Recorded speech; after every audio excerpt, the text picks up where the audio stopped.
Hey, welcome to this liberate talk. Self-care for emotional well-being.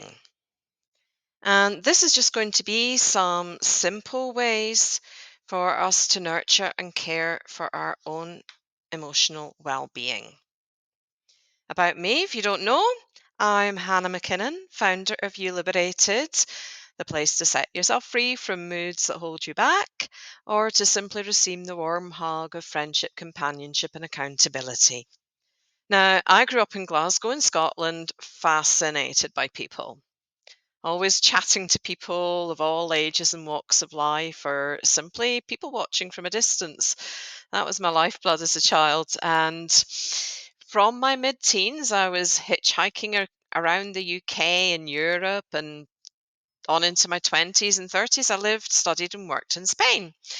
But since 2010, and following a corporate career with the Economist Group, I'm actually now based in Guatemala. And I began serving clients online in 2013. And these days, live in a picturesque little village with my four dogs close to La Antigua, Guatemala. And okay, so I know that negative moods do not serve us. And it's been proven actually that, they can impact health, relationships, career, pretty much every aspect of our lives. But when you can shift those moods, incredible changes really can happen. So how are you really feeling?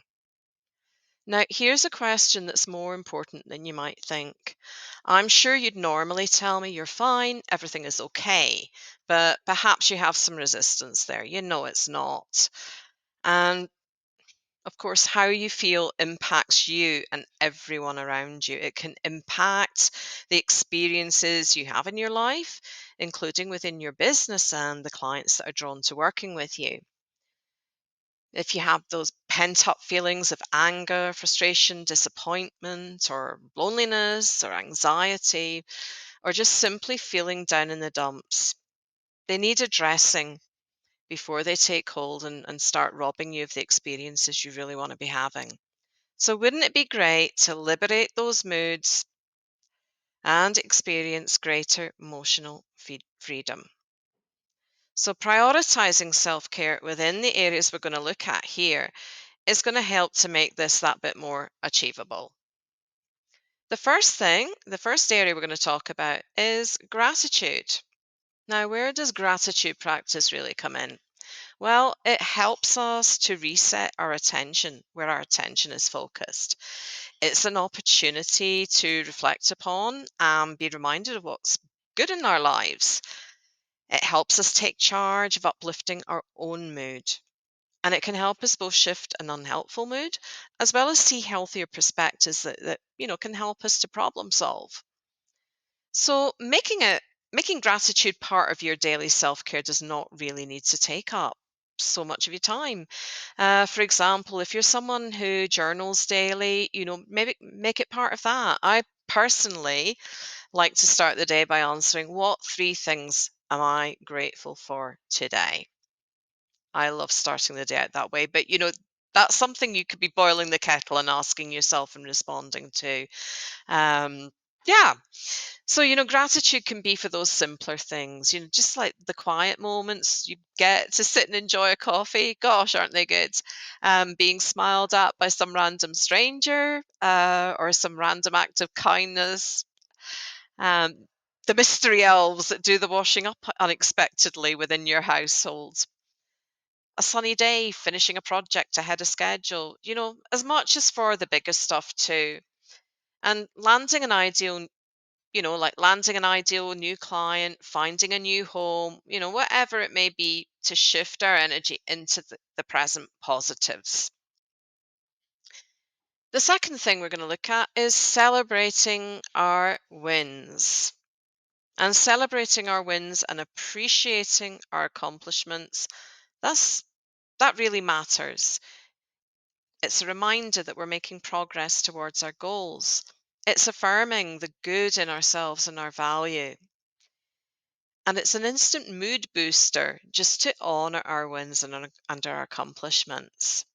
Now, I know sometimes it's easy to be down on ourselves, And that's really unfortunate because our mood can slide pretty quickly when we allow that to happen. Or perhaps it's just that you've not had the chance to build a habit of tooting your own horn, even to yourself. Um, but taking the time to celebrate or just simply reflecting and appreciating your wins and accomplishments supports your worth and overall mood. You may not always want to be doing little victory dances around your office, although I'd encourage you to do so when the mood takes you. But, even after a tough, challenging day, you can really take a moment to reflect, just a moment, and appreciate the small wins towards your goals. That's you being the cheerleader you deserve and giving yourself that mood enhancing recognition. The third area is relationships. And the most important relationship, really, is the one you have with yourself. And being your very own best friend can be considered the ultimate act of self care and self love. Prioritize caring for the relationship you have with yourself is a winner because you can rely on yourself to be mindful of and to prioritize your best interests according to your life and your values. Clients, partners, family, and friends get to enjoy the best of you in their life all that more. And what we put out from ourselves consistently tends to be what we attract back. Now, just a little side note here on cutting ties because it happens to us all at some stage, and that for our emotional well-being, sometimes we find it necessary to distance ourselves from or even cut ties with certain people, even clients that have been in our lives.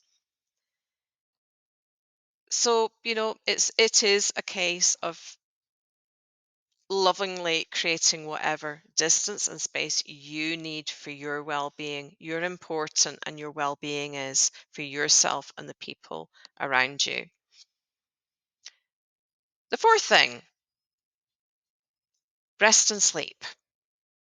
Now, sufficient quality rest and sleep really plays a huge role in emotional well-being. Too little or poor quality sleep and rest can really impact on our moods. It's really hard to keep going and how we are able to show up for ourselves, our businesses, and the people we care so much about. Getting the rest we need can be considered a big part of self care, therefore. We also need that self awareness around how much sleep we need to function well, and that's different for everyone. And that way, we can set about creating the environment to make that achievable more often than not. And yeah, I know at times that's a lot easier said than done.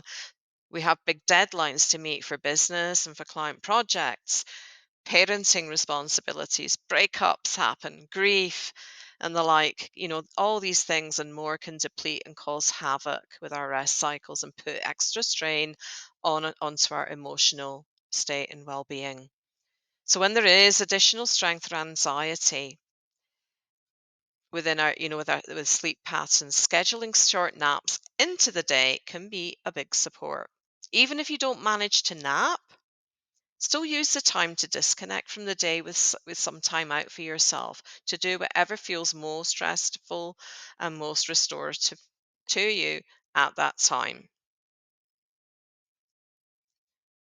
Exercise. Aha. Well, we all know exercise is an amazing, excellent way to boost our mood. Mood supporting and boosting benefits like elevate self confidence, alleviating anxiety by giving your mind something positive to focus on, promote, and it also, really helps to promote that positive self talk within you. And for some of this, the challenge can be finding activities that A, you find fit into your lifestyle, and B, you truly will enjoy. So just a note here, that regular exercise that you don't actually get a real kick out of can be demotivating and hard to stick with over the longer term. And I found that with myself, running was like that for me. And, years ago I used to run and I get the positive benefits, But I go through these really long phases of not running at all because it just really wasn't my thing. So I'd build up, a really good level. I'd be really pleased. And then something would happen in life that was more important to me. I detached from it. But what happened was when I took up tennis and then much later I took up salsa dancing, it all changed. And the reason was I'd found my sports. I could think of nothing better I wanted to be doing with my time than practicing and training. It deprived me of tennis courts, literally, or out of dance studios. And of course, it was often really hard work and frustrating, like anything else you're learning, but nothing could beat the joy that those sports gave me or the drive to keep going forwards and get that next breakthrough. So, that is something to aim for. So try things out. If sports and physical exercise is something you're not particularly drawn to, think, and try things out. Anyway, those were the five things that I wanted to touch on, the five areas I wanted to touch on in this little session, because I think they can often get overlooked, as important components of our emotional self-care. So, if you've spotted within this discussion an area or two you could work on and others that you're strong on, well, that's fantastic because you can perhaps focus some more attention now going forwards. The key, of course, is to balance being kind and compassionate with yourself, with putting that little bit of effort in and making emotional self care a priority in your life as with your physical well-being, as with your spiritual. We all know the benefits. Anyway, should you wish further support anytime, feel free to book a free friendship connection call with me. And then, we can chat about how I could potentially help. And here's my details to get in touch. That top link there we'll give you the link to book the connection call with me, and there's the other ways to reach out and stay connected. Anyway, thank you.